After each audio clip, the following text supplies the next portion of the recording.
चुड़ैलों की होली की कहानी। रामपुर गांव के लोग होली के त्योहार से बहुत डरते थे।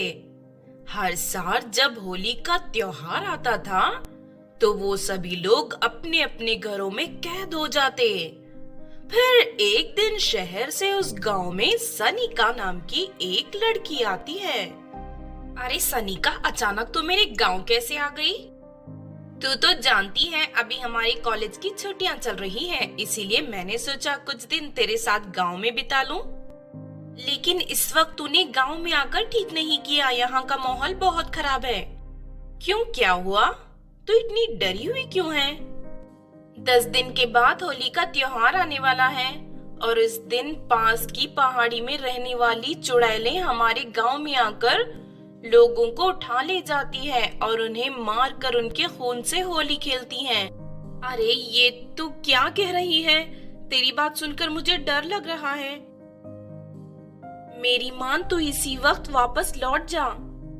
दीपिका की बात सुनकर सनिका उसी वक्त शहर लौट जाती है।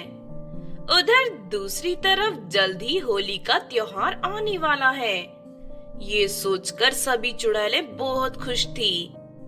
होली के त्योहार में बस कुछ ही दिन बचे हैं। मैंने तो फैसला कर लिया है, इस बार मैं जवान खूबसूरत लड़कियों के खून से होली खेलूंगी। अरे वाह, तब तो बहुत मजा आएगा। लेकिन इसके लिए हमें बहुत सारी जवान लड़कियों को पकड़कर लाना होगा। तुम चिंता मत करो, हम कल से ही लड़कियों को पकड़ना शुरू कर देंगे।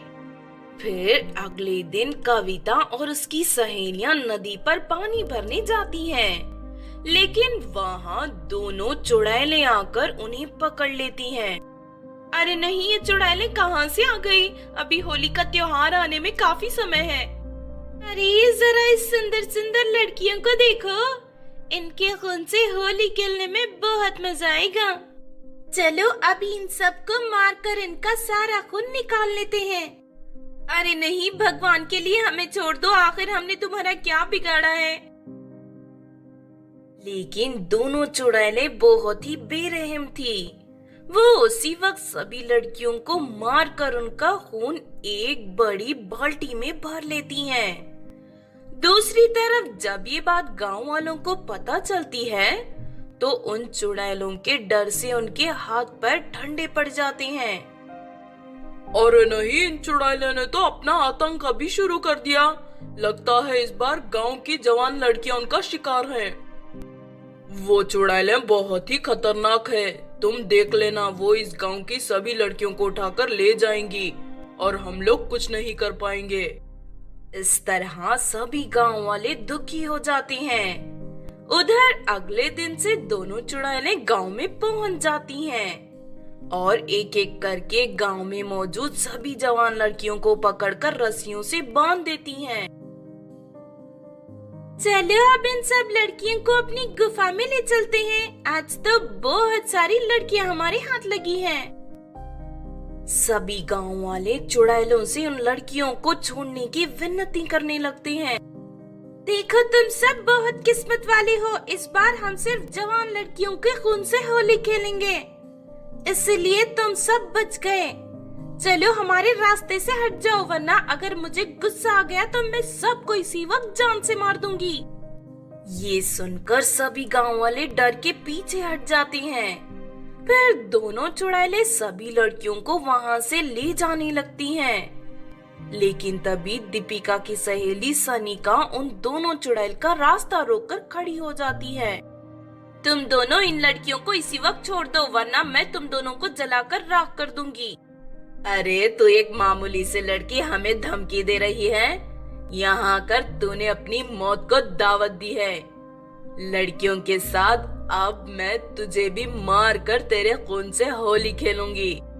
लेकिन चुड़ैल जैसे ही सनिका को पकड़ने के लिए आगे बढ़ती है कि तभी सनिका एक पिचकारी निकालकर दोनों चुड़ैल पर रंग डालना शुरू कर देती है और तभी दोनों चुड़ैल के शरीर पर आग लग जाती है।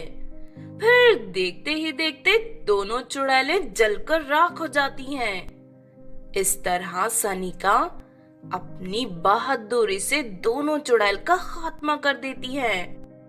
तुम्हारा बहुत बहुत शुक्रिया सनीका, तुम तो बहुत बहादुर हो, लेकिन ये सब तुमने कैसे किया?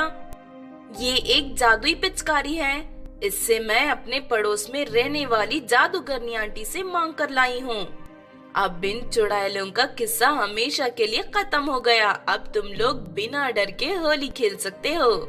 इस तरह चुड़ैलों का खात्मा हो जाता है। सभी गांव वाले चैन की सांस लेते हैं और फिर होली का त्योहार आने पर खूब होली खेलते हैं। तो आपने देखा दोस्तों चुड़ैलों की होली की कहानी। इस कहानी से हमें ये सीख मिलती है कि धैर्य और हिम्मत के साथ हम बड़ी से बड़ी मुश्किल का सामना आसानी से कर सकते हैं। अगर ये कहानी आपको अच्छी लगी हो तो जरूर लाइक करें और हमारे चैनल छोटू टीवी को सब्सक्राइब भी कर लें। और हाँ दोस्तों, हमें कमेंट करके जरूर बताना कि आपको कहानी कैसी लगी।